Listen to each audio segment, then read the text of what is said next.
This will be the longest podcast in the history of the No, it's not. Behind I the got a Brand. call in like an hour. I do. Well, maybe you'll have to cancel it. You want me to call your PR guy and have him? Look, we're literally starting the podcast. So here we go. What's up, guys? Welcome to the Behind the Golf Brand podcast. This week, I have probably one of my closest friends in the golf industry. He's much better looking than I am, in much better shape and much tanner. But we bonded, I would say, February 2020. It was like a brother from another mother. Like, no joke. There's probably like 3 people in the industry that I'm this close to. So I'm really excited to have my good friend Sam Goulden on the show. He's like one of my favorite people, and we are good friends. So welcome to the show. Wow, that's a lot, Paul. I feel the same way. How you doing? Thank you for having me on the show. Let me tell you something. This guy is such a good dude. Okay, this kind of dude he is, for real, straight up. Like 3 years ago, I was like, let's go make a video at Minimal. So I went out to Minimal. I flew out there, right? And you picked me up at the airport, and we're just going to shoot a bunch of stuff together. This dude doesn't tell me this, okay? So he gives me his apartment, which I didn't know he was doing, and he's staying at his own club, which I didn't know he was doing that either until the next day. And I was like, oh, you staying at your girlfriend's? And he's like, no, I stayed at the club. And I was like, wait, what? So essentially, he gave me his house, his 1-bedroom apartment on the beach, so I could stay there and make content with him. Who does that? That's who does it. This guy right here. That's why Wow. Wow. I love you too.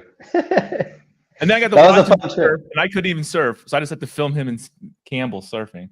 And then we went to breakfast. That was a fun time. Remember that? Yeah, we have to just do it again. Let's do another fast forward to 2025. We'll do that. Paul, we were just talking about this. Why should somebody listen to this podcast today? Or do you want me to answer that question, or you answer that? It's my show. What are you, the interviewer? You answer. Wait, who's supposed to answer it? I don't know who. I don't know. I'm gonna ask you then. Why should someone listen to this podcast today? What's the point? Why should they stay on for this 3-hour podcast that we're about to do? 3 hours. I don't know. I think you're gonna hear. Why are you having me on this podcast? Why am I here? PR. Fair.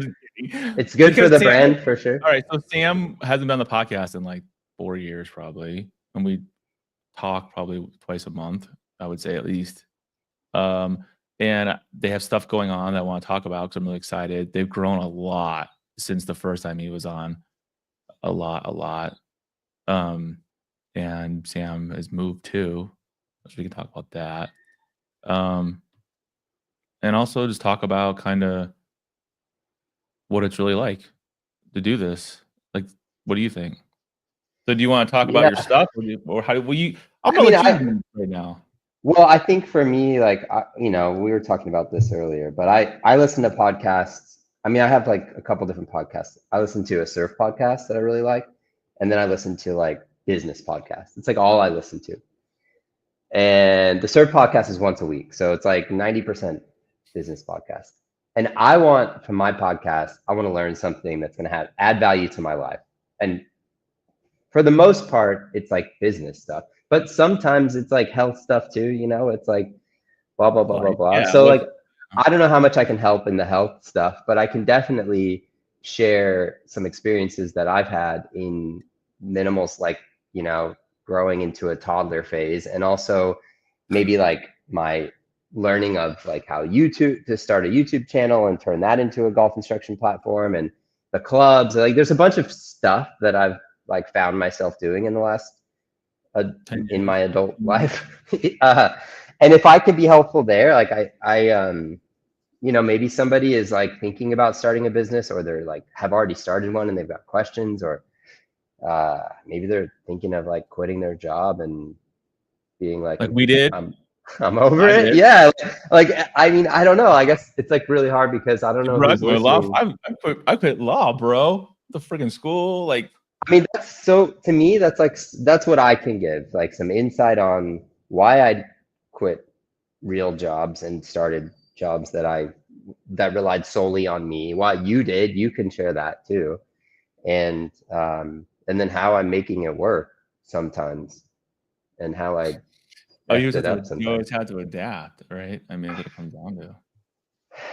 Yeah, I mean, I think adapting for me, like probably the most influential thing that happened to me when it comes to my golf. There's like so many over the years, but one that really sticks out when I was really young, like 24, my GM at my golf course, I was a teaching pro, and the This GM is in there St. said, Louis. this is in St. Louis at Wolf Hollow Golf Club in Washington, Missouri. And the general manager of the golf course and I were going to this PGA like section, which is like these where teachers Club. and club pros Everybody in go for khaki like pants hangs out. 100%. Like I had my best Dockers on and my navy blue sweater.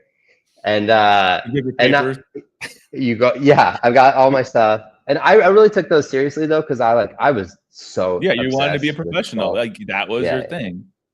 And so but we left and we're driving home from this thing, and the GM, if I'm remembering correctly, him probably not, but like what I remember is he said, you know, Sam, you could be that someday.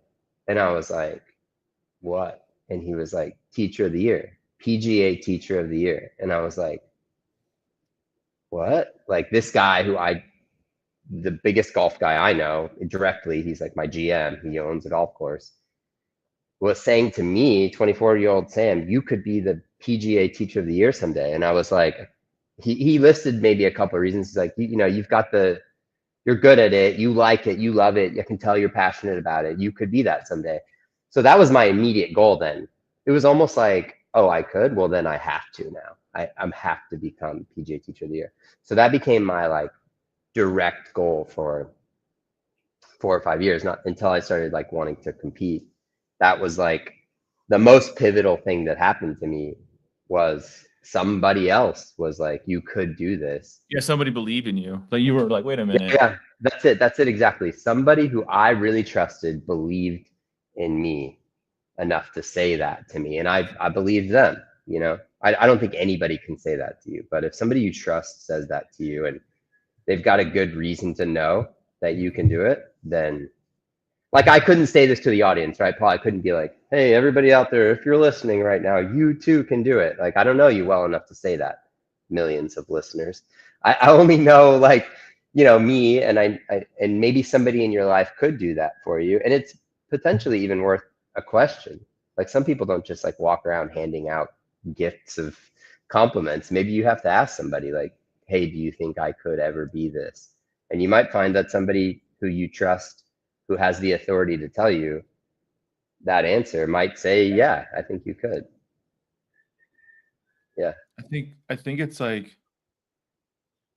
it's hard because I think like people don't know what you see is not how like it's not as easy as it looks, right? And when you see what you see, and I think when it comes to like athletes or you know YouTubers or whatever it is, like you see the reward, right? You see where they're at, but like it was a long ass road to get to there. And Yeah. I mean, and I have a very close friend of mine who's a big YouTuber, and it's not all that great either once you're that big. You know what I mean? Like you think, oh, I'm making millions of dollars, but it's like, yeah, but you're also is it as cool as you thought? Is it as fun as you thought? You know, like I don't know.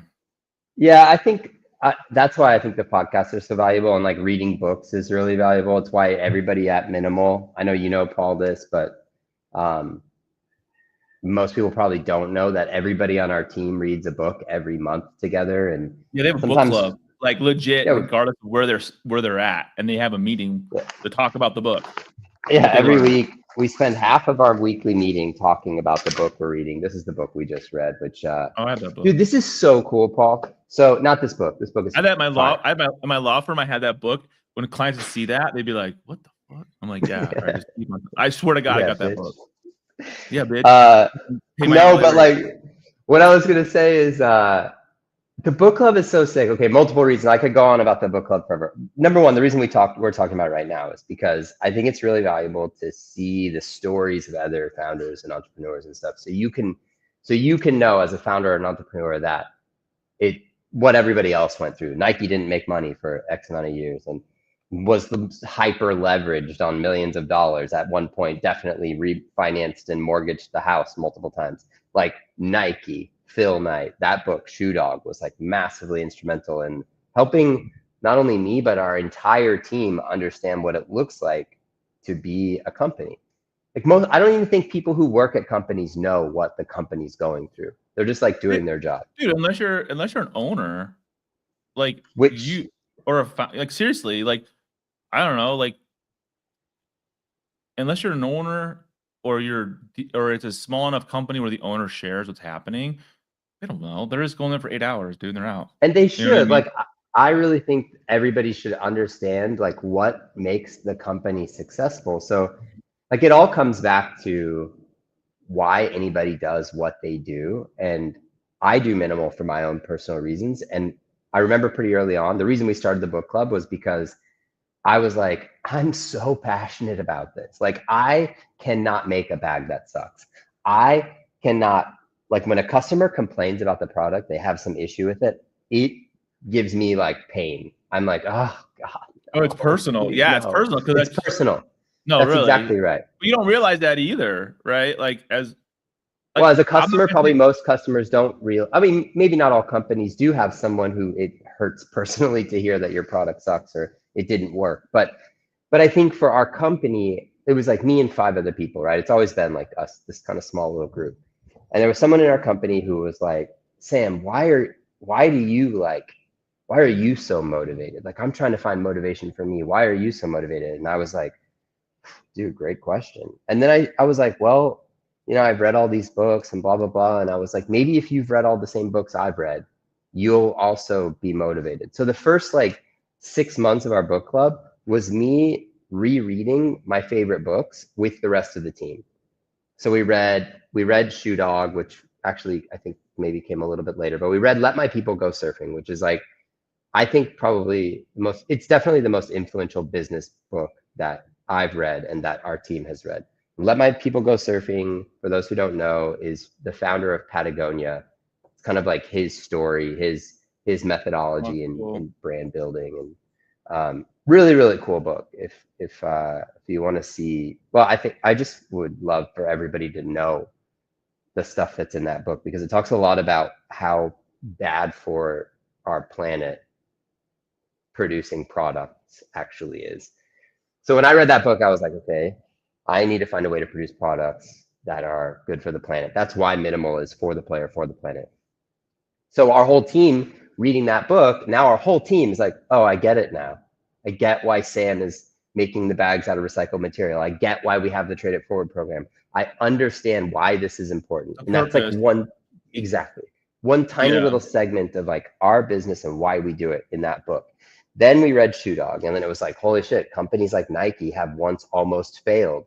So it made it then okay when minimal had like a really bad month, like negative red numbers in the spreadsheet, and our whole team gets to see the finances every week. So I'm like, guys, this is the reality. And like, I would remember hearing people like, dude, is this company like gonna fail or whatever? They weren't saying it out loud, but I kind of sensed that it felt maybe like that. So when we read Shoe Dog and everybody learned that like every company goes through these cycles of ups and downs and positive months and negative months and blah, blah, blah, then it was like, okay, now these guys understand this. And then we read the Lululemon founder's story, which is really, really good. And yeah, so we read all these books to help everybody on the team understand what it's like to be a small business and maybe a huge business that was once a small business.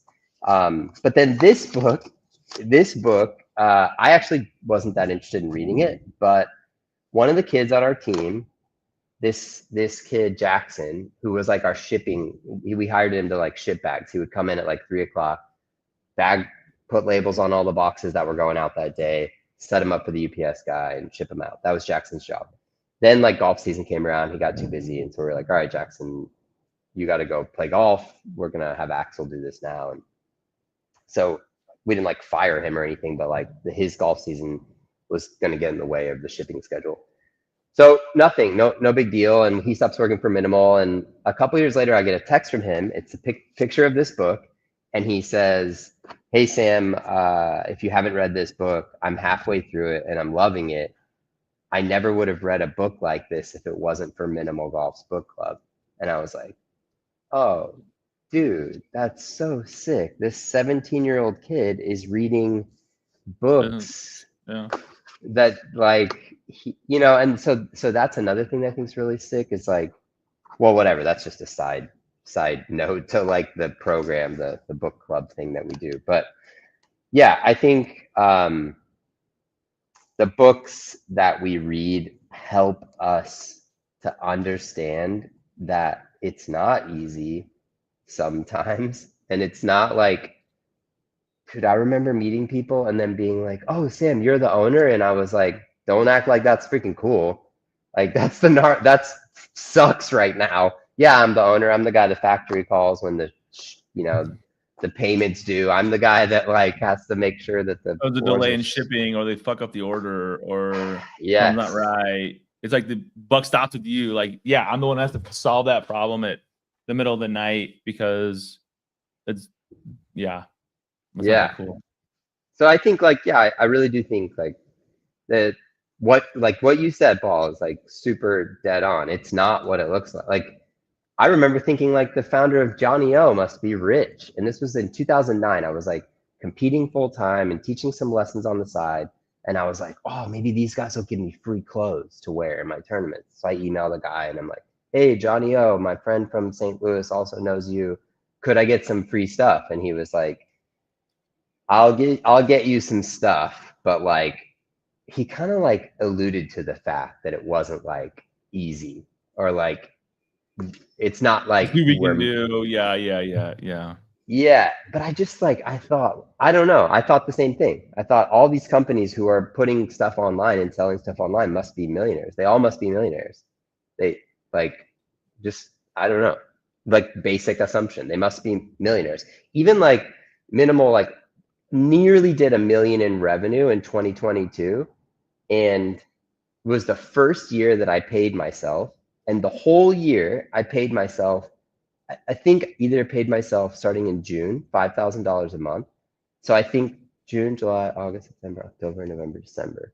So 7 months, $35,000. We did 1 million in revenue, 991,000 in revenue. You're last to get paid, dude. That's how it works. Always. But I'm not complaining about like for sure I'm not No, I complaining know. about That's this. I hear you, dude. But it's Like, just that's it. That's sometimes true. this is true stuff. Like, dude, I would love, I mean, that's why we read the books because it's amazing to hear that Phil Knight and his wife, who they had kids, they had to like put their house against a loan to keep Nike alive. And now Nike, you know, and this was not like year one, this was like year 8 or 9 or something. It was like I just don't super think. nuts. I don't think people realize, and I'm not saying the public or anything like that, but even like media or influencers or fill in the blank, right?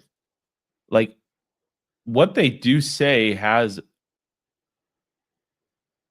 can hurt a brand that may or may not even be that successful. You know what I'm saying? Like you can't like throw someone under the bus to get good publicity for yourself. You know what I mean? And I've seen it now and I've heard it from other people, other founders and CEOs of people doing that. And it's like, I never did that, right? I was like, you know what? If something was fucked up, I wouldn't review it. I'd be like, you know what? I can't. This is garbage. I told brands that, like, but I don't know. It's like I think another brand, I'm not going to name, who's very big. I'm friends with their CEO also, and I remember the first time he said to me, he goes, he was really busy talking to somebody at the PGA show. So I was like, oh, never mind. I'm not going to talk to him. And then, so I started walking away, and this guy like taps me on the shoulder, and I turn around. It's him. You know, all these people surrounding him, right? And he's like, Paul, and I was like, oh my god, you know my name? I'm like, what's up, dude? I mean, I knew he knew who I was, but he's like, you know what he said? And I'll never forget this. He's like, how did he say? He goes, of course I know your name. He goes, I trust you with my babies. That's what he said. I trust you with my babies, because like everything he creates it, right? Just like you, it's your baby for years, right? He's been sending me stuff. So it's like, yeah, dude, I read every one of those. Like that's my thing. I made that. You know what I mean? Like even though I made 1,000 of them or 10,000 of them, like, and it's like you forget that. And I think especially when you're a brand, I think that's why this podcast, like when we were talking and trying to figure out like why people should listen to this thing, I don't know. It's definitely something that a customer, myself included, doesn't always see that there's a real person. Usually there's But a multiple real real person, people, many real people, right? Sometimes like a hundreds of small real team, people who yeah, a really small team of care. people trying to make this right. And like Stitch is a great example. Like, dude, that golf bag is a great golf bag for so many reasons, and it got the worst review ever from the owner of my golf spy, right? He was like, he was like, I can't recommend this bag to anyone. And I was like, that's so harsh, dude. Like, okay, number one, did their zippers break on a bunch of bags? Yes. But like, were they trying for that to happen? Did Stitch say like, oh, we're gonna screw customers over by making bags with no, they didn't know. They definitely didn't know that they were breaking until the bags were out there in real life getting used by a bunch of customers. And at that point, for Stitch, who I guess that year, probably last year, probably sold like 30,000 golf bags. Their bags cost landed probably like $70. So do 30,000 times 70. Think about how much money they had invested in those golf bags.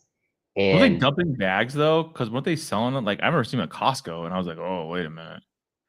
I mean, but this is also just a sad, like when I see that, I feel bad for the people who are running the Oh company. yeah, because yeah, Because, dude, like if they're I selling don't think bags they're at trying to sell. Costco, I think they're trying. I don't think they're selling to Costco. I think they sold to a wholesaler, and the wholesaler's like, all right, I'm going to sell it to Costco.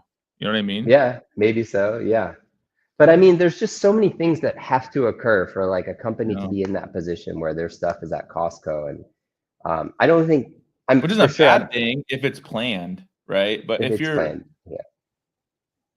If you're making $300 golf bags and they're $129 at Costco, you're crying. Like, yeah, because you probably sold it for $30 or $20 to a whole. There's no way. There's no way. yeah, you're just like, you're getting like pennies back on what you spent, which is Unless terrible for any maybe unless you're company. overstocked so much that it's like last season and you had so many bad. I don't really. I have no idea. I It is, remember but you seeing it. still paid for them. You know, you Yeah, you still still have to pay paid, for it and get them shipped here, dude. Like shipping ain't cheap. warehouse them, Warehouse do them that and deal, pay somebody, whoever did that deal with Costco. So anyway, at the end of the day, I think like what you said, for people like you or for people of influence to make blanket statements about companies or about products, I know that many know that they have that power, but like it's super gnarly. Like I think you could end a company. I know that reviewer. I used to watch a lot of Marcus. He reviews a Brownlee bunch of yeah, on bunch of YouTube. tech He's products. huge. Yeah. Dude, he can bury a company. And like I'm like he's gonna review our bag someday because he's a tech guy and he's a huge golfer. Like He's a one of huge these golfer. days, That's what I heard too. He's like he's huge in the golf now. Somebody told me that. huge Who was that? golfer. You told me that? Somebody told me that. We might have, yeah. But dude, he's gonna review our bag at some point because it's a tech product in the golf space. Like he'll review it. Or he's already seen it and he's like, I'm not gonna review it He's like, I because what you passed. I I'll just passed. pass. Yeah. But like, or maybe he's like, I'll wait till it's like better. I'll give him Or another maybe he'll year to just like, use it and then not review it because like he would like why would he does like maybe he film. doesn't feel like his audience wants to see a You know golf what I mean? bag About a review golf either. bag, like probably 90% of those guys are not gonna want to watch that video. Fair.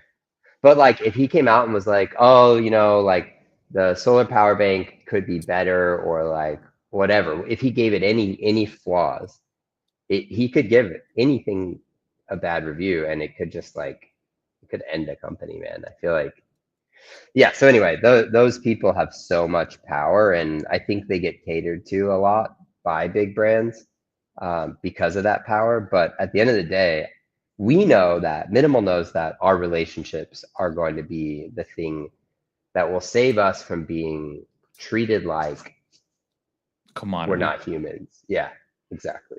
So like Paul, you would never say something bad about Minimal in public because we have a relationship. You might come to me personally and say like, "Hey dude, I thought you should have done this with your last bag," or whatever, like you would share things with me. You wouldn't badmouth us in public. And I think our customers feel that way too, for the most part, because we speak to so many of them. Like we real people talk to them. I talk to them. My phone number's on the checkout page. Like I talk to a lot of people and they don't even know they're talking to me. They're just like, oh, hey, I got a question for you guys. And then I'm like, texting back, and they're like, how does the custom art work? And I'm like, oh, here's a link to the page. Like, you have any On questions, let me Shopify or know. whatever, or Shopify chat My or name's whatever it is. Sam. Well, I'm on just my phone. Like my phone number is just straight there. But I'll be like, my name's Sam. If you have any questions, and they'll be like, okay, thanks, Sam. My name's Chris. Like they don't know they're talking to the founder, which is totally fine. But they are talking to a human at Minimal, and if they do have a problem, they can talk to us now about that problem, whatever that problem might be. Shipping gets delayed or whatever. Bro, I like Versus, that's the opposite with Amazon. Dude, they've lost so much of my stuff that I've sent in. They've lost it, and then they're like, "Oh, you have to prove." I know I have the bill. Like I know they received it, right? They go past that and they go, "You have to prove that you bought it from the manufacturer and then send that to us." I'm like, "But you received it, so from me. So why do I have to show you how I bought it?" Like it's almost that it's so illegal what they do. And it's like, do I have that time to chase down those units, right? To like try to get my money back, or I just write off as a loss. You know what I mean? Because like, yeah, it's probably a what they circle, hope dude. is It's a that you full just write it circle. off. Yeah, just write it off. Like whatever, I don't have time. Like, Yeah. but you just want to choke them out. They're like, oh, let me pass it on to my supervisor. Oh, great. Dude, that's a really good point too. Like the stuff you have time for as a CEO or as a founder or as a company owner, like how to manage what you spend your time on is so ridiculous. Impossible. Like I said, I text customers. Like if I get a text from a customer right now during this podcast, I'm gonna answer it and just be like, "Hey, I'm on a podcast right now. I'll text you in like half an hour." Watch I'm everyone start doing it to fuck around. stop. I'm gonna text you. I want a custom bag, please. But like I've placed that as one of the most important things for me at this stage in Minimal's life is to What communicate is? with the customer. Communicate with See, I customers. always felt like for me, how all this came about is so random. You know what I mean? Like this is a hobby, right? So like I had a full career. I had a really good career. And like to do something fun is cool. But like everyone's like, well, I focus on a lot of different things, but for me, I feel like my biggest what I enjoy the most is the relationships with the people I've become friends with. Like that's what I enjoy. Like it has nothing to do with golf. Golf's just the excuse, you know. But I met some really, really cool people that I become really good friends with. Right. Yeah, but And like a like lot of these speak guys, about that. Like are you comfortable talking about why you had to like leave your day job and yeah, I like don't why you care. chose to leave your day job? So like Yeah. I'll like lead you into it. Like you were pretty unhealthy. Like you were gonna die Well, yeah, probably I if mean, you I had a heart attack when in 2020 while running. So then and I you were was a like, lawyer. and I was a lawyer, and I was doing I had just started the podcast, and I had just started YouTube, and I had the website. I was doing all that.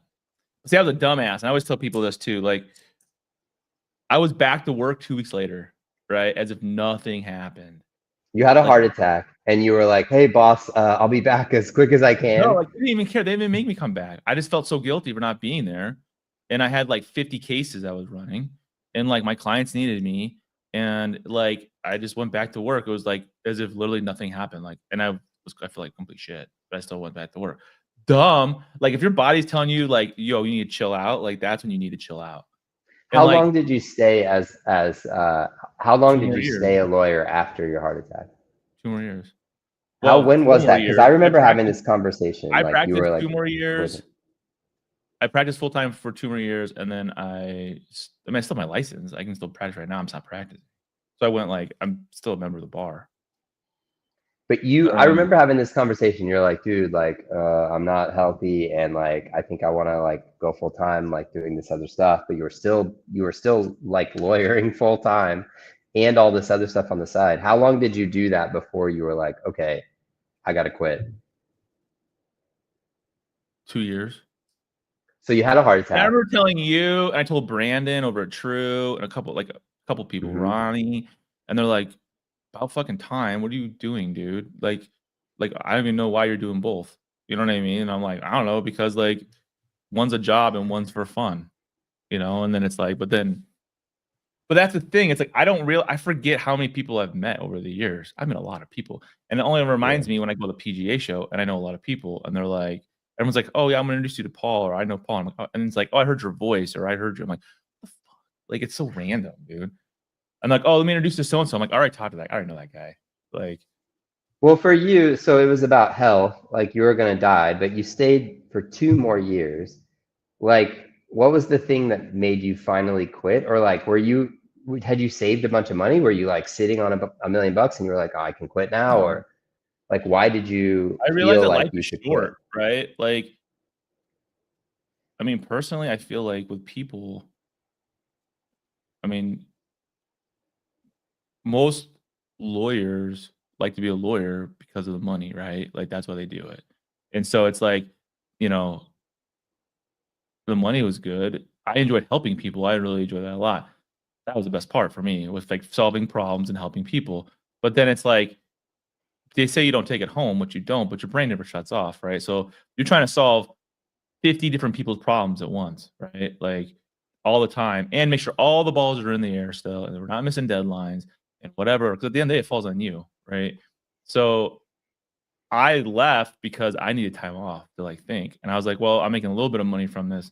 At least it gives me some time to like rest, right? Which I haven't Yeah, but rested. what about like Emily and the kids and stuff? Like, how did you figure that all out? I mean, my wife has a job, and But my like, kid. what? Obviously, you went from like a pretty good income from your side. Oh no, my AirPods just died. I can hear you. You can hear me? I'm gonna.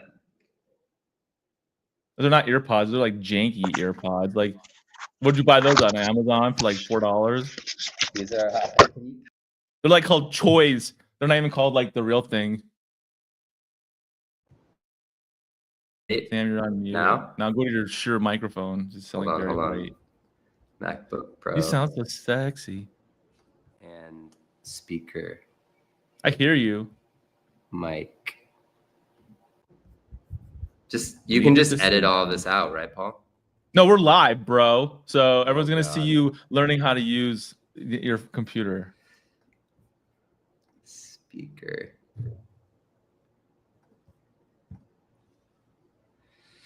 Hey, you know what's really good for a podcast is when there's silence. Like, that's the best. And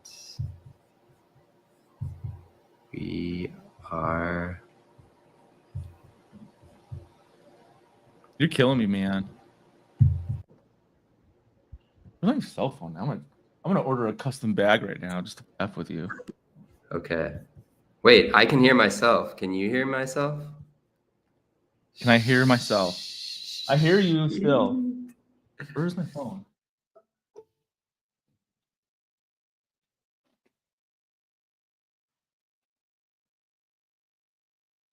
Oh man, you're lucky I can't find my phone. And we lost Sam, and now Sam's back.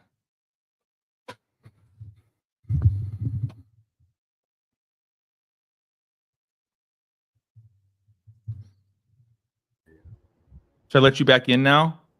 Can you hear me okay? Is there echo? What a dork. What a dork. No, there's no echo. Dude, I lost my AirPods. I don't want to talk about it, but At the beach? it was a freak surfing accident. Why would you have earpods at the beach in the water? That's where it starts. And you have them, you're listening. They were in my pocket actually. And then I got out of the car and I was going to the water and I was like, oh, the AirPods are in my pocket. And I remembered like walking, like before I got in the water, I remembered the AirPods were in my board shorts. And I was It sucks. I grabbed them, I hid them.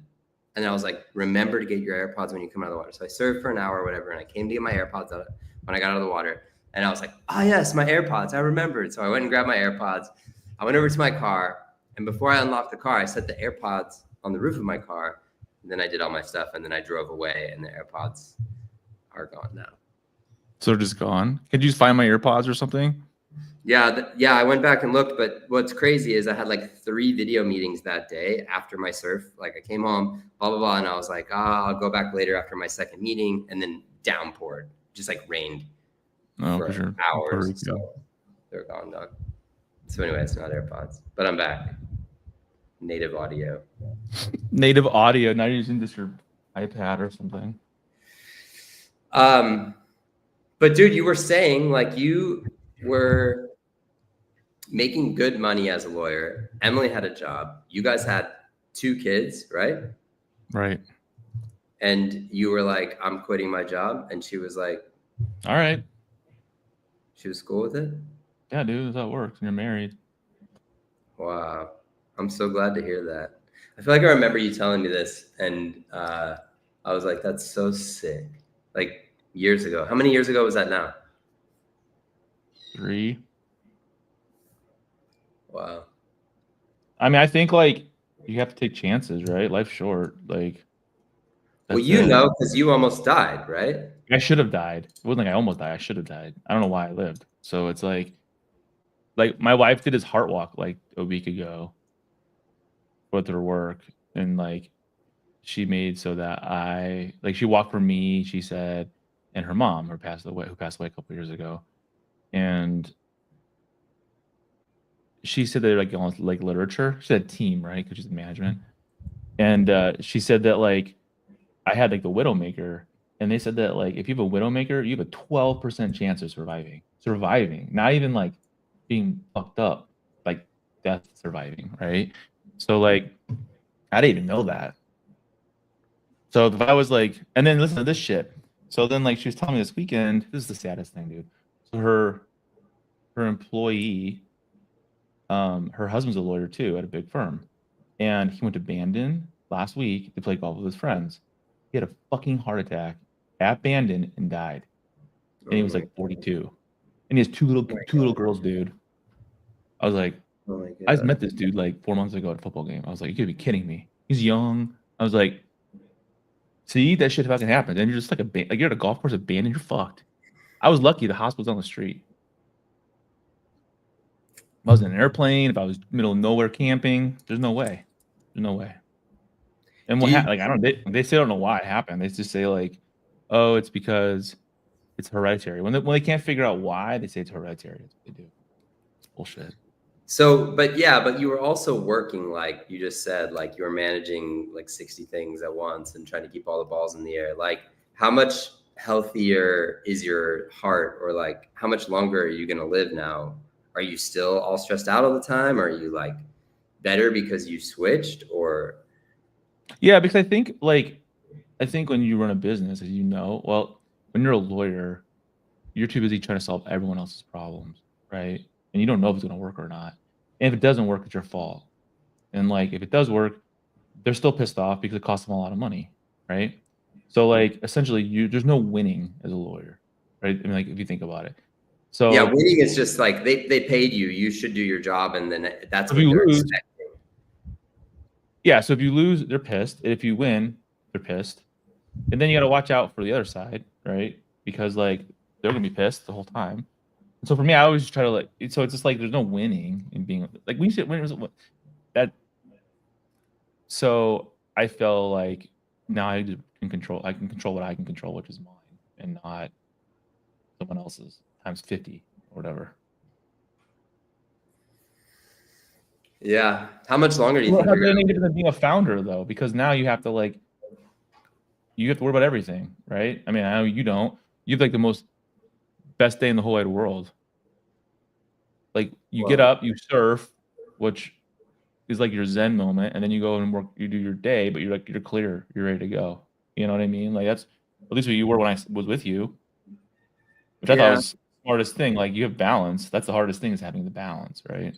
Well, I think like I started minimal because, so in 2014, I stopped playing full time, stopped competing full time. And I took a job to help launch 18 Birdies app, which at that time wasn't even in the app store. And I worked super closely with the CEO and founder for like 6 months.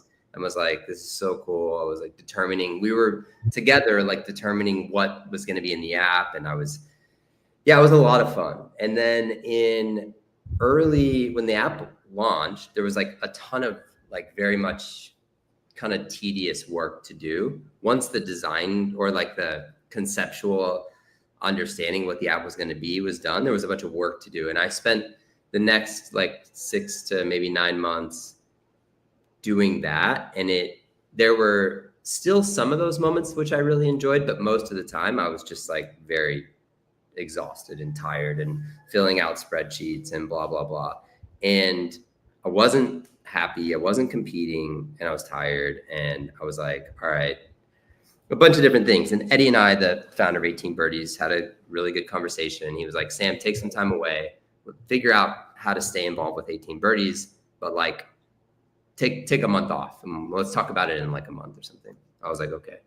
But I knew that day that like I wasn't going to go back to 18 Birdies in the capacity that I was before.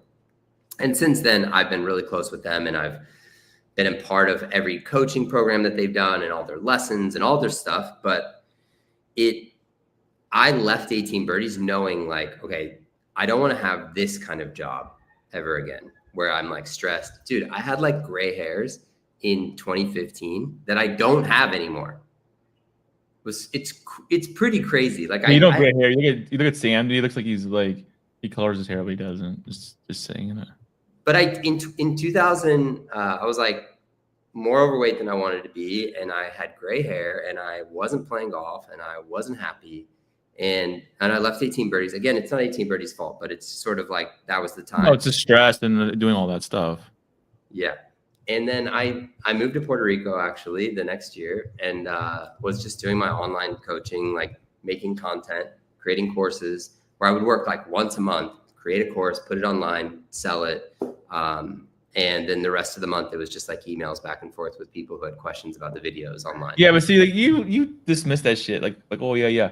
Bro, that one video we did together, like Sam's last golf lesson, has like a bajillion views. And like if you read all those comments, they're all asking, when is Sam coming back? Sam is the best.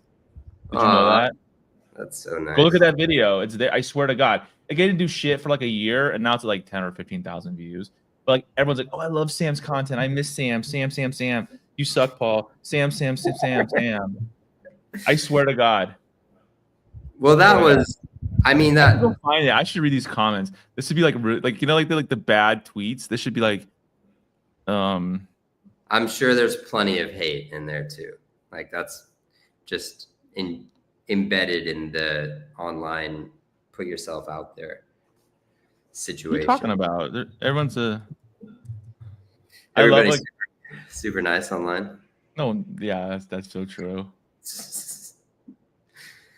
But no, I mean, yeah, that was my career, you know, for like from 2009 to 2004 till I started 18 Birdies. All I did was create content online, and I did, you know, at that time that is what afforded me to be able to move to Puerto Rico and not work and be able to leave 18 Birdies and be okay and comfortable. And I knew that I could continue to create content that was valuable that golfers wanted to see, and that's what I did. Look, Michael's watching us right now.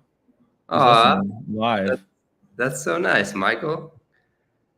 But yeah, that was part of what that was part of my life. That was a big part of my life, was creating all that content. But when I moved to Puerto Rico and I sort of surf all the time and play golf at a really nice golf course. Seems awesome, right? But after about 6 months of that, I was really down, dude. I was like pretty depressed and miserable, and it doesn't make any sense, but I found myself just like had no passion, no drive. Literally, like I watched all of Netflix. I just like did nothing, and I was thinking even the bad ones, like the D-level movies that nobody wants to watch. Yes, I watched the end of Netflix, and I was just like really, really bored. I tried to learn the ukulele. I was just like anything to do with my life, you know. I like couldn't find anything to be passionate about. Were you living at? Well, you were still in Puerto Rico, or were you in El Porto?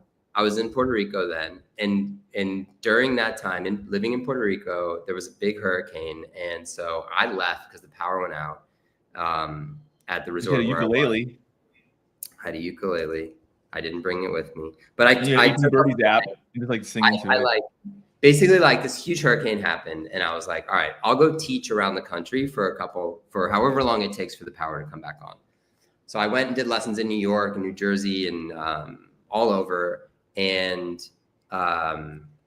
California, St. Louis, Chicago. And after like a month, I went back to Puerto Rico, and it was still bad. Like the power was still out everywhere. I remember that. It was really bad. Like it was 6 months of that. And the other thing that happened is I went back to Puerto Rico, and I was like, damn, like this isn't, like I had moved there after playing golf full time and working for 18 Birdies, and I didn't really have a strong friend group. But when I moved to Puerto Rico, I made friends, and I like, kind of like you were saying earlier, like I generated some relationships that I never really hadn't experienced in a really long time. And I made friends, you know, and so I had these people I hung out with every single day and I saw every single day. And then after the hurricane, everybody left. Like everybody who was of working age left the island to go get jobs because nobody, you know, could afford not to have a job. So everybody leaves Puerto Rico, and then I come back after a month and like everybody's gone and I'm alone, and I'm like, holy shit, like this, I just like can't do this anymore. Like I don't want to be alone here on this island by myself. I want my friends. So some stuff shifted there, and I decided, I met a guy in New York when I was coaching a clinic, and I had some friends in LA still. So I was like, all right, I'm going to move to LA. I'm going to help this guy I met in New York. I'm going to coach him. I'm going to move to his neighborhood, Manhattan Beach. I'm going to coach him for 6 months, and then I'll figure it out. And there's a big bunch of stuff in the middle there, but ultimately I had the idea for the golf bag while I was coaching that student of mine, told him about the golf bag idea. And he was like, dude, this is a great idea. I think you should do it. And one of those moments where somebody who knows their shit says you could do this, it could be successful.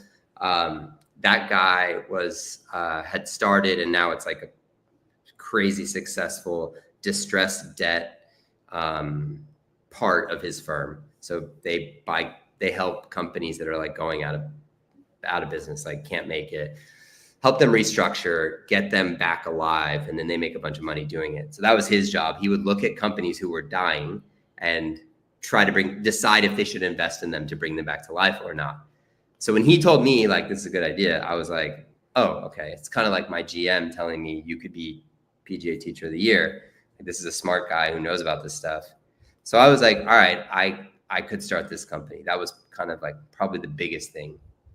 But the second thing was I'd been like jobless and had enough money before.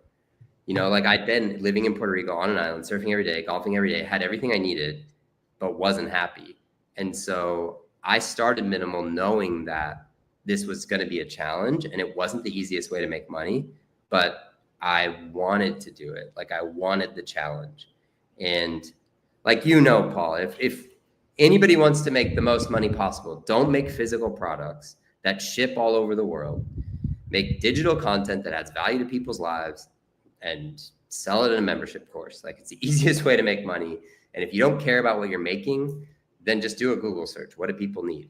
And you can make a business that is a lot easier to run than a physical product business. But I started Minimal because for two reasons. One, I had this insight from this guy who said this could work, should work, will work. And then I also just wanted to do it. Like I wanted a job. And when I was at your apartment, I remember seeing the original sketches. Like you had the original sketches in your apartment. Like, didn't you? You had the refrigerator, didn't you? Yeah. I don't know where they are now. But I think, I don't know where they are. But I thought it was so cool to see that. It was like a little kid drawing. No offense, but like it was like, you know, a kid draws something. It's like that. I could tell that was like the idea. I mean, it was in the bathroom. It was somewhere. It was like somewhere you wouldn't. Oh yeah, it was on that cork board. It was on that mirror. Yeah, next to the mirror. Yeah, and all my stupid affirmation notes next to it. Sam, you're good enough. You're smart enough, and people like you. People like your hair. A lot of that, dude. There was a lot of that. Because I think like in any of those moments, I'd learned that from golf. Like it's a lot of losing in golf. All you do is lose in golf. Like it's only one winner, right? So in business though, like I just get pissed off when like competitors will be like, oh, we're beating you, blah, blah, blah. And I'm like, I'm not competing with you, dude. I don't give a fucking shit what you're doing. And like, if I was doing one thing, I'd probably be really, really good at it. Right? Like, but I'm doing multiple things. And like, I don't tell you, like, yeah, you're beating me now, but the storms are coming. Yeah, that's weird. I don't know why that's in us as humans, but I do think it's in us to compare. And then if we compare, we naturally want to compete. But I mean, for me, I had one goal that was like outside of everybody else when I was playing golf, and that was to win the US Open. So I didn't really like compete with other people. I just competed with myself. Can I be good enough to win a US Open was like the one question that drove me to do everything I did for 9 years straight.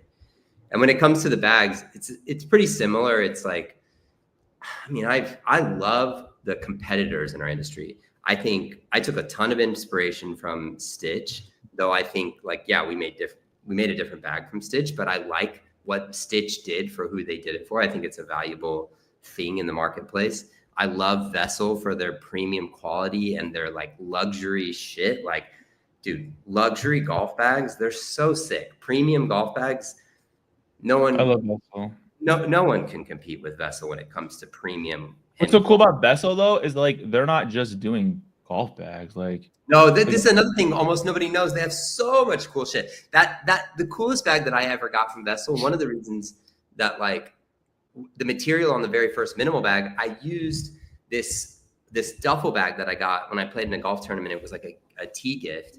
It was a Vessel like duffel bag that was also like a what are those things called? Suits.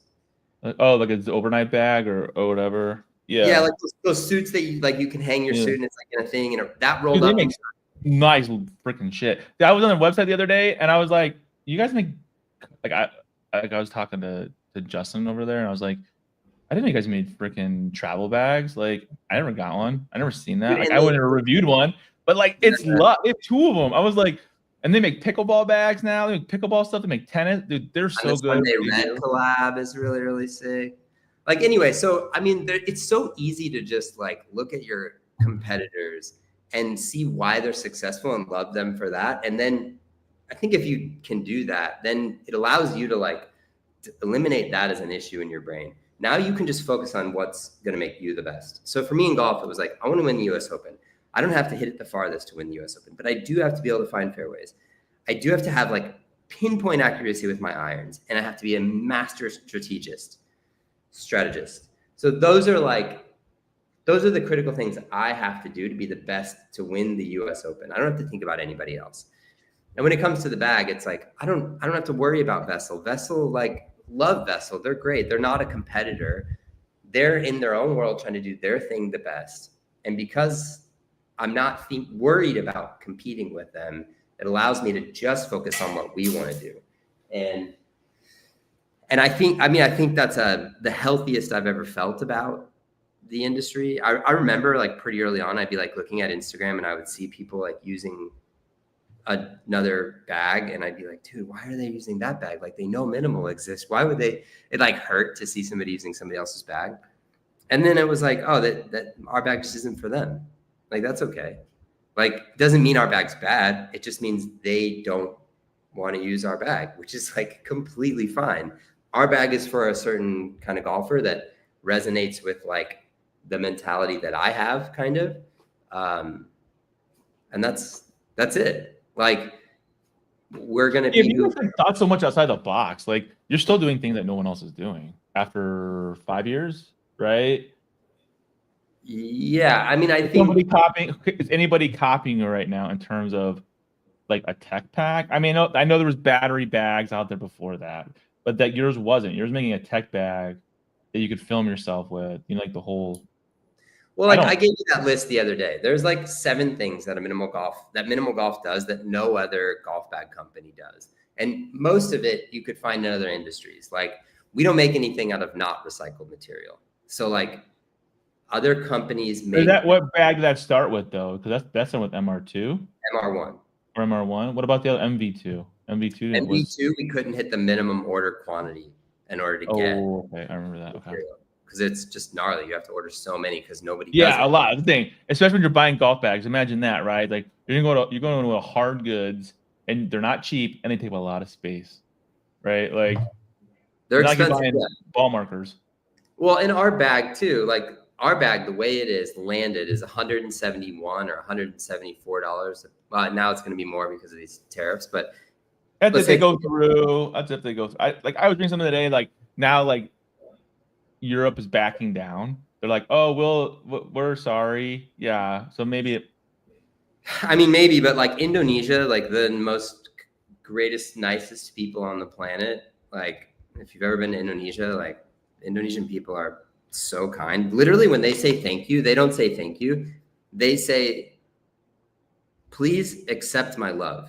The language, it's like, I'm not going to say it because I'll get it wrong because it's been a long time since I've been to Indonesia. But when they're like, when they give you your coffee, they don't say like here and like thank you. Like they say, please accept my love. It's like they're the nicest people ever. Anyway, the tariff now with Indonesia, we just went from 17%, I think it was 17 to 37%. So our bags are going to cost that much more money when they get to the US. But whatever, could be a stupid conversation a year from now. And it's so interesting though too, though, because like I know a lot of people are shitting their pants. Like a lot of brands have very tight margins, right? Especially we do too. Yeah. I mean, like, yeah, I'm saying like you have a tight margin, 20% less now. That's a lot of money. You know, that adds up quick. Well, we don't even have 20% to give. Our margin's 15%, and that's like in a perfect world. So with no advertising, no paid marketing, no paid influencers. We don't even give you free bags, Paul. Like literally, asshole. But like, you don't need a bag anyway. Hey, I'm gonna send this bag. It's a 1 of 1, and I was like, yeah. It shows up. It really is. It's like the one bag. It still has the tag on it saying sample. Like he's like, when you're done taking pictures of it, look at it, review it, mail it out for me. Yeah. For real. I was like, okay. And then I did. I got it out like the next day or a couple days later. Like, think about that though. Like we talked to other reviewers who are like, dude, I have 25 bags in my garage. And I'm like, why do you have 25 bags in your garage? And they're like, oh, every time a company makes a new bag, they send me another one. And I'm like, that's so wasteful. Like, why are they just sitting in your garage? I just give everything away. Like I would do giveaway, or I'll give it away to people, or like, you know what I mean? Like I don't need all that shit. It's stuff. That's good. I mean, I think if you can make that deal with the company, like, hey, I'll do a giveaway with this bag after I review it. I think that's good. Yeah, or you guys pay for the shipping and we'll do a giveaway. Just give me the label, you know, and I'll take care of it. Like, I would rather see someone else use the bag personally. Like, that would enjoy it as much as I've enjoyed the bags I've gotten over the years. You know what I mean? Like, I don't know. Yeah, that's how it should be, I think. But anyway, we shipped you one bag and you shipped it to another person to review it, and they shipped it to another person to review it. Literally, this one bag is gonna go to 8 reviewers rather than 8 bags to 8 different reviewers. So yeah, times 200 a bag plus another $100 in shipping, right? So whatever, that's $3,000 that you would have to spend. So if we spent that money, this is what I don't think customers understand. If we spent that money, we would increase the price of the bag to the customer to cover that cost. Yeah, it's gonna go to the customer. You're not gonna eat it. It's not like there's like, I don't think people understand. I never understood where the price of a product came from. I would hear things like, oh, it costs $2 to make a t-shirt, but they're $40 on the website. And I'm like, why are they $40 if they only cost $2 to make? And I didn't understand where all of that money went from 2 to 40. And now I do. Can I ask you a question? Yeah. Can I ask you a question? All right. In your head, I've heard from 2 CEOs in the last year. The first time I heard it, I was like, oh, that's fucking bullshit. Then I heard it again like 2 weeks ago, and I was like, oh, maybe there's something to this. Like, do you have like a multiplier? So like you go, okay, it's blank times X is what I need to make on that. You know what I mean? And not in terms of profit. That's just so you can work off that number. So let's say it costs $1, right? You're like, okay, I gotta sell it for $5. And then it's like, oh, but it only costs you $1. Yeah, but you still gotta pay the people, pay the shipping, pay this, do the advertising. I'm gonna make $1, maybe $1.50 if I'm lucky, right? Everyone else has to get paid in between. So is there that's just using easy math. Is there do you do that as a founder? Like, do you have to do a multiplier so you know exactly like where the margin falls? You know what I mean? Because then the tariff F's everything up, because you got to add another 20%, and you're like, okay, great. Well, that means that now it's not a $5 thing; it's a $7 thing, right? So we've always made about $40 on a golf bag. Sometimes we lose money because we have them longer than we expect to have them, and we pay to warehouse them, right? So the easiest way for me to explain it is like, these things are $100. If I bought them for those are a piece of shit. They lasted like 20 minutes, and you got to get rid of them. I know, it's so sad. We're not going to open the case because it could cause problems. But these things are $100, right? They probably cost under 10 to make, right? I'm pretty sure they're under 10. It costs like $4 to make, yeah, or something. Okay. So let's say I bought these for $4. Let's say I paid the factory $4 for these, but I have to pay rent $1,000 a month to sit these on the shelf at my club, and they take up 1/10 of that space. So it's $100. So I'm already negative $4 if I sell them for $100. I have to have like, these things cost me money to hold. So I think one of the things I didn't understand in the past is that like, if we buy the bags, $175 landed cost, $175 what a bag costs. The second I take it off the truck, it costs me more money because I paid 5 people, 5 of our staff to take it off the truck. So now it went up to $171.50. And then when I put it in the store, now or when I put it in the back of the club, you know, where we store the bags. I know. Yeah, I know. Now that space, them staying there, me paying rent on that space makes these bags cost more over time. Every day. Every day they're there. So when you over order on accident, It's not really an accident. I mean, really, it's not, because you do based off. No, it's not an accident. I mean, but that's the shitty part that no one tells you. Like, hey, you think you're gonna get this many sales, and then something f's it all up, and then you don't get the sales because the website's crap or ad or an ad. Whatever. Like we were supposed to be we were supposed to be in a Super Bowl ad. Minimal was going to be in a Super Bowl ad. For what? So I'm like, in my head, it was for another company who was going to run a Super Bowl ad, and we were like a featured story for that company. Oh yeah, I remember this. Yeah. So in my head, we'll call it Brand X. Brand X is like, hey, Minimal, we want to feature you in this commercial because you use our product. We'll fuck up everything in the process. So in the meantime, I'm like, oh my God. What's happening? We're going to sell 1,000 bags in a day if we're in a Super Bowl commercial. We've never had that exposure. So I'm taking like 10,000 people coming to our website every week. I'm like, okay, take that times, it's 1 million. Take that times 100, you know? And it's like, okay, 100, we're selling 10 bags a day with 10,000 people coming to our website times 100. Oh my God, we're going to sell 1,000 bags a day. I don't even order 1,000 bags at a time. I need to call the factory and order 3,000 bags. So that's what I did.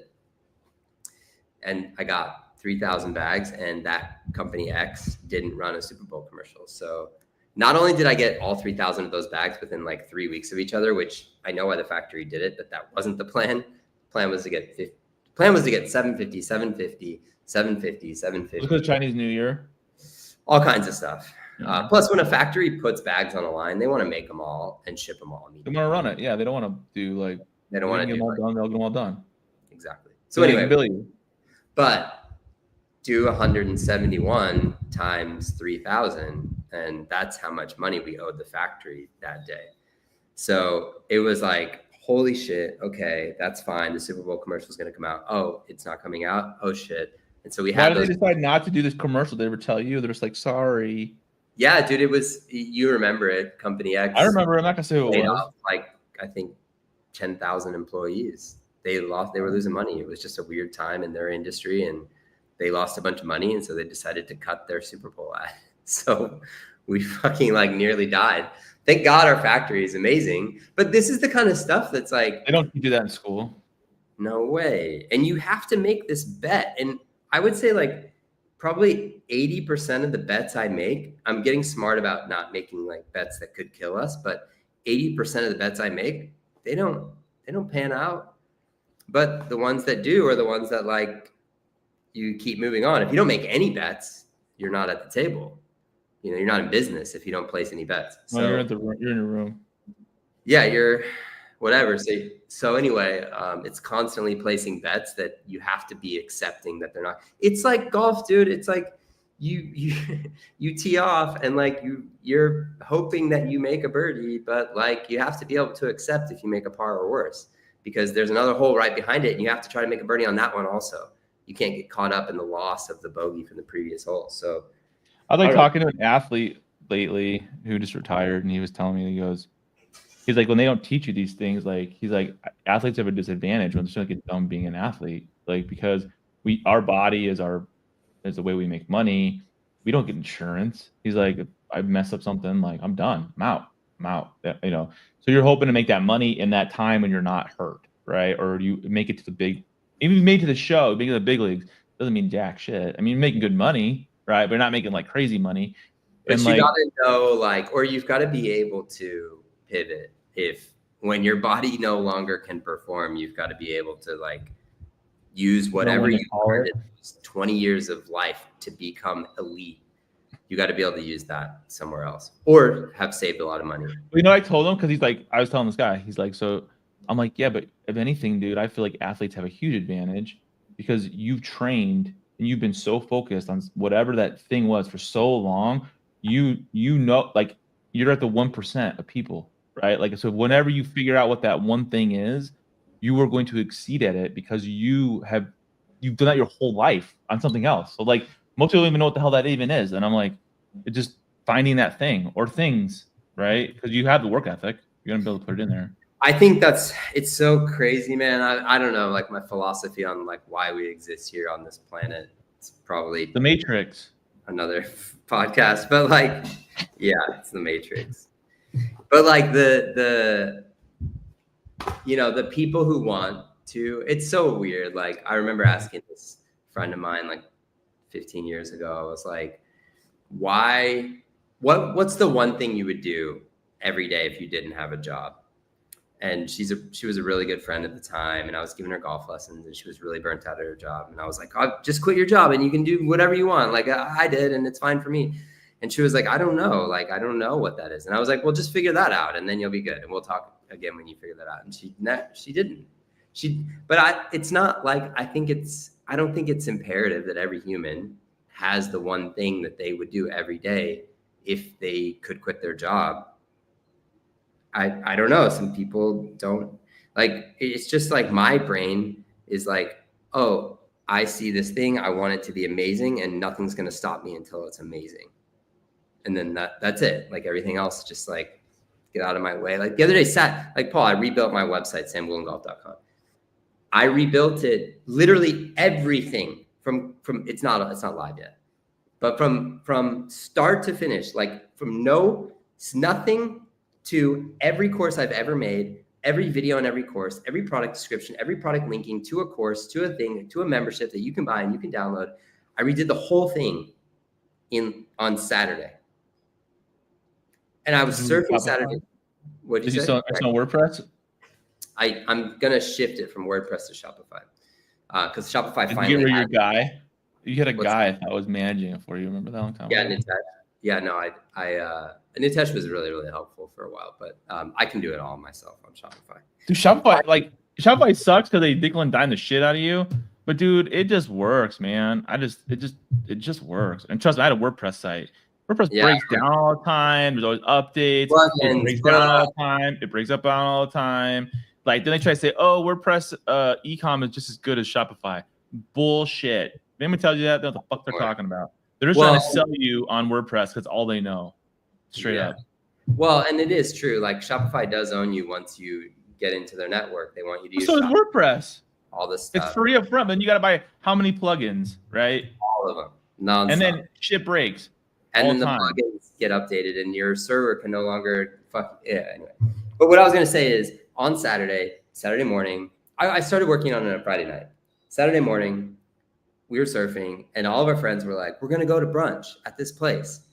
And I was like, oh, sick. I was going to build my website today. And so I just. But why are you doing that right now? What'd you say? Why are you doing that right now? Are you rehashing Sam Goulden Golf because you've done shit on that in like 5 years? Because quote, you made your last YouTube video with me 3 years ago. Okay, it's true. I haven't posted a YouTube video in 5 years. About once a week, someone writes me and says, hey, Sam, like, I miss your content, blah, blah, blah. And I'm like, well, I don't know what to tell you. I made every video I'm ever going to make. Like there's 600 videos, dude. Like plus all the 18 birdies videos, plus I made I've made like over 1,200 probably videos in that time. And I don't have anything else to say. So I literally said that to this guy the other day. He was like, hey, Sam, really miss your content on YouTube. And I wrote him and I was like, dude, thank you. Like he's like, are you ever going to post again? And I was like, I kind of feel like I've said everything I need to say on YouTube, you know? And he's like, He's like, yeah, I hear that, but I'm a baseball coach. And I know that over time, even though I might not have learned new things, I've gotten better at explaining those things. And he's like, I bet you're better now at explaining. You're like, son of a bitch. Yeah. Yeah. It's true. It's true. And he's right. I'm 5 years older and I'm 10 years older than 2015 when I published that thing. Dude, I remember you gave me that one lesson and we were effing around for a half hour at the club, and then we recorded. That was your quote unquote last lesson. And like, it was terribly shot because I know what I was doing back then. But like, I know I can't believe how many views it's got. Number two, my dad's even like that. My dad, like, even a couple years ago, goes, "Oh, that's a really good video. I've been doing what Sam says. It really does work." And I was like, God damn it. It's good. And the reality is, like, so that happened, and I'm like, yeah, but I did that. Kind of like I know how to make a YouTube channel. Like, that's not my focus right now. I want to focus on minimal. But yeah, but why don't you do a YouTube channel for minimal then? So then we're getting there. So then somebody texted me. They're like, hey Sam, like, I had a question about the bag, and I was like, oh cool, yeah, here's your answer. I was like, by the way, how'd you hear about us? And he's like, oh, I saw Sam on a YouTube video. And I was like, oh really? And he's like, yeah, Eric Cogorno. And I was like, son of a oh yeah, I had Eric on the show. Eric, cool shit. Yeah, Eric's great. We talked about you. I'm sure. I'm sure the Love three you, of dude. No, it was all good. We'd all I didn't even know we knew you. We're like talking. So Eric made a video with me. Eric's massive on YouTube now, and has products with performance golf. And he did video, and at the end of the video, he was like, "Tell me about this bag," and I was like, "Oh, the bag." This was like V1, and this guy 3 days ago was like, or 4 days ago, Friday, when I decided to do this, was like, I saw your bag on a YouTube video, and I was like, all right, everybody wants me to make YouTube videos again. I am better now than I was then. I do understand more now than I did then. It could be helpful to Minimal, the company. It would be helpful to the club that we have, Minimal Golf Club. And it would, yeah, that's it. Like, people want me to do it. I can do a better job than I had done in the past. It would be helpful to Minimal. Now, so you have better sims. And if you want to do it in the sim, I have my own club. I can film in the morning before we open or whatever. Like Fortnite. Yeah. So for a lot of reasons, it's time to relaunch samgoldengolf.com. Yeah, but you're like the OG of freaking YouTube, dude. I mean, I bet you $1 million if you had not quit YouTube, I bet you'd have like 1 or 2 million subs easily, maybe 3. You probably making buku bucks. I mean, I had 10,000 subscribers in 2015. Like, I had no idea what I was sitting on, but I didn't know.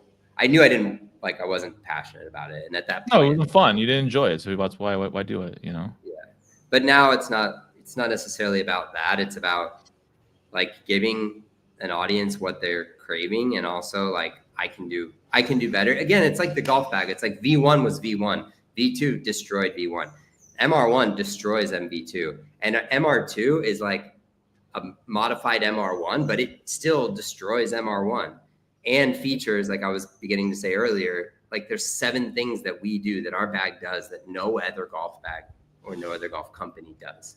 So all of those things need to exist, I think. And because they need to exist, I feel like I have to do it. It's like when my the GM said, you could be PGA Teacher of the Year. And then I was like, oh, if I could be, well, now I have to be. Like, I have to try it.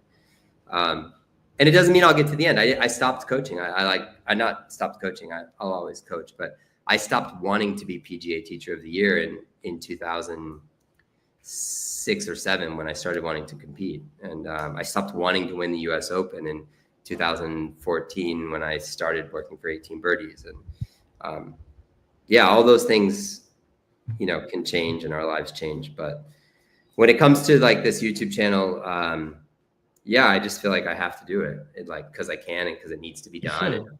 It's not as good as it could be, so it needs to be better. I do like your new site. Looks way not your. No. You're looking at like. No, I'm at Minimal site. Oh, Minimal. Man, who helped tell you guys what that theme should have been? That was a smart person. That site looks so much better than. I mean, that's another thing. Like, dude, your website has to change all the time. You have to update, upgrade, modify, improve. Not only that, every time you come out with a new product, you have to update everything. Redo everything. New videos, new everything. It's crazy. So when is Anyway, MR2 coming out? We've been on this. MR2 is coming out in any day now, 15 minutes. It's coming out in, it comes out April 21st. It will be live for everybody else. To get your audience is going to get preview. Your audience is going to get like a pre-order. You'll get it. You'll be able to publish that to your audience first. But we'll have bags in hand on the 21st of April. So that's when it will officially be live. Are you gonna like? I mean, I know when's the official like.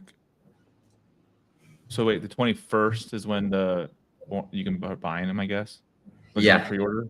But what's happening right now is anybody who buys MR1 is getting upgraded to MR2 if they buy black, because we're out of black MR1s. So 100 people are going to get MR2s that just bought MR1s. So somehow somebody hears this before April 21st and you buy MR1 at MR1 pricing, you can get What's MR2. the price difference between MR1 and MR2? Well, funny you should ask, because they're landing after April 13th, our import duties are going to be higher. Like that's really going to be a bill for us. Like literally, if the bags would have landed before April 15th, it would have been 17%. But because they're landing after April 14th, they're going to be 37%. So I have to figure out what that is. But you asked me earlier about a multiplier. We don't work that direction. We work the other way. So we take the entire cost of the bag, what it costs to warehouse it, what it costs to pay Campbell and me and Nicole and everybody else. Not that I get paid all the time, very rarely actually, but we put all of that into consideration, and then we add $45 basically. It works sometimes and it sometimes doesn't, because like I said, sometimes we have bags for longer than we expect, and then that $45 doesn't cover us and we're in a deficit. If we sell 1,000 bags in 1 month, go up, and all of a sudden now you're, because that was not part of the equation when you guys did the original math. Yeah. But yeah, our number's so different. Most e-commerce brands are spending 30 to 50% in just marketing. So, but our cost is like 3x. Like I told you earlier, I probably shouldn't have said what it costs, but a bag, typical golf bag, is under $50 to make. Most golf bags, nylon golf bags, are in the $30 range. So $38 maybe. If you're making out a PU, like a fake leather, it's going to be in the 40s. If you're making like a premium bag, it's going to be more than that, considerably more than that. And if you're making a bag with recycled materials and all magnets instead of zippers, it's going to be $150. It's going to be 3x, 4x most bags, but 3x most premium bags or close to premium bags. So our bags cost so much more at the beginning. We can't put 30% marketing dollars on top of that and be like, okay, now then pay a sales rep, then pay press, PR, then pay ambassadors. Like we couldn't pay all that. If we did, our bag would be $500. So we don't want to sell a $500 bag because we want it to be accessible to the most people possible. So we just, whatever, if the tariffs cost us an extra $6 per bag, the bag price will go up $6. We won't multiply that. Go up 30. Most companies will go up 30, right? It's a 5x multiplier, right? So they'll say, oh, tariffs cost us this, so we need to increase the retail price of the bag to, by $30. So yeah, but again, I chose to do this for fun, sort of, or like I chose to start this company as a challenge. I want it to be profitable. I want all of our staff to get paid, and I want them to all have insurance. I want myself to be able to afford my house and all that stuff. But after that, I'm good. Like I don't have a board being like, oh, we only made 2% returns last month, make them higher. Like nobody's doing that to me. So as long as I make a product that I'm proud of, that our customers enjoy using, and we break even or do a little bit better, I'm fine. That's all that matters. To me right now. Well, I really appreciate you coming on the show. We could talk. Lucy and I can talk 12 hours on this stuff, dude. Like, but we've already been talking for almost an hour and a half. and Yeah. we have a lot more to say. There's so much more to say, but I mean, I think one thing I want to touch on is that you probably haven't told anybody, or your podcast hasn't mentioned that you too are an entrepreneur. Like most people have podcasts, don't really talk about the fact that they are also an entrepreneur. And I think, like, having known you since 2020, before COVID, dude. Remember at the PGA show? That's right. Jason and Brandon, we introduced me to you. I think your story, like what you've done, is as valuable of a piece of that puzzle to help other people understand what it takes as anybody's, maybe even more so because you had to leave behind a career that was paying you really well and killing you at the same time. So I'm glad you talked about it today. I hope some people heard it. And I think life is about chances. Like, I think we just get stagnant. I don't know. Especially as you get older too, I feel like, I don't know. I saw as a lawyer, like, you see all these people who like save for that retirement. I saw a lot of people like that, but they had passed away, and I was helping their families, and like, it was just like, well, what? Like, did they even live life, or they just live to make money because now they're gone and they didn't even get to enjoy it? So it's like, I don't know. There's no guarantees in life. No, I mean, I don't think this podcast is about life, but but I mean, that's why I'm in Puerto Rico right now, Paul. Like, I don't know how much longer. I don't know if I'm always going to be able to surf every day, like physically. I don't know if I'm going to be healthy for how much longer. And I don't want to be in 10 years, like, have $1 million in the bank and be like, okay, now I can go surf, but like my knees are bad and like my back hurts. And it's like, dude, I'm healthy now. If I can find a way to have like a little part of my day be fulfilling in that way for me, I'm going to do it. And not at the detriment to the company, but at the same time, like, the more healthy I am mentally. Well, you have a balance, right? I don't think people balance well. I think you just work all the time. You know what I mean? In one capacity or another.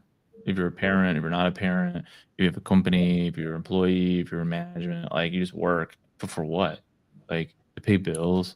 Like, dude, I don't know. It's all, yeah, but it's everybody, like, everybody has their own reason for why they do everything they do. But if anybody out there is thinking about quitting their job and doing the thing they love, and they know exactly what they love and know exactly what they would do, if you have any questions for me, I'm always around. Sam will definitely tell you what he thinks about that. I love it. If you know it, I'm just like, dude, just go do it. I just get bored really easily, dude. If I get bored of something, like, I don't want to do it anymore. Or if I figured it out, I'm done. Like, I've already figured it out. I figured it out. Next. But I think that's what's cool about owning a business, is that you can always never figure it out. Yeah. Or you figure stuff out. You're like, oh, okay, this is how tariffs work. I learned that this year. Like, like you just stop. There's so much more. And then now, like, we're going to make shoes and all this other stuff. It's like, dang, where are shoes made? How much do they cost to make? What are the soles made out of? What are the uppers made out of? How much does shoelaces cost? And what are the insoles made out of? And can you make a shoe out of responsible material? And like all that stuff. Why don't you start something easy like slides? Surf shoes, surf slides you take at the beach. I think what we're going to sell is a package deal. It's a pair of shoes that are made specifically for golfing. And I won't get into what that means, but they're just for golfing. Yeah. And then you also get a pair of slides so that you can take these off the second you step off the grass, and you can put on your slides. But yeah, that would be cool. It would be easier to start with slides. Maybe we should do that. Well, then you could do a slide. You could like go from the beach, the course. I don't know. I need slides. I think there's a company, Kelly, KLLY. It's Kelly Slater's company. They make really good slides, and I feel like if they didn't already, then it would be like, okay, we should make these. But since somebody already is doing it great, it's like, well, it already exists. It's already out there. I can just tell people to buy Kelly slides. Yeah, but but like, have you made a golf? I mean, I know there are people making golf slides right now. I know True's coming out with one. Yeah, they should. That's a good call. I mean, they have a couple, I think. I don't know. What do I know about golf? I don't jack shit. Yeah, you know more than most. Okay, Paul, making them. Let's get back to work. I have a meeting with Campbell Thank you minutes. for being on the podcast. And Thank you for having you me. guys, if you are interested in getting a sick ass bag, you'll get minimal. They hand paint the bags too, by the way. He didn't even talk about that, but they hand paint their bags. So you want like a fully custom bag, they can even make you a fully custom bag, hand painted, and they're freaking sick. And Sam's a good dude, and Sam knows a lot about entrepreneurial stuff, even though he acts like he doesn't. He does. So thanks We're for being learning. on the show. And like really is, he's one of my good friends. Campbell, he's okay. I used to know that kid. Not a kid anymore. But I'll 21. see you guys in the next episode. Okay. Thank you, Paul. Thank you.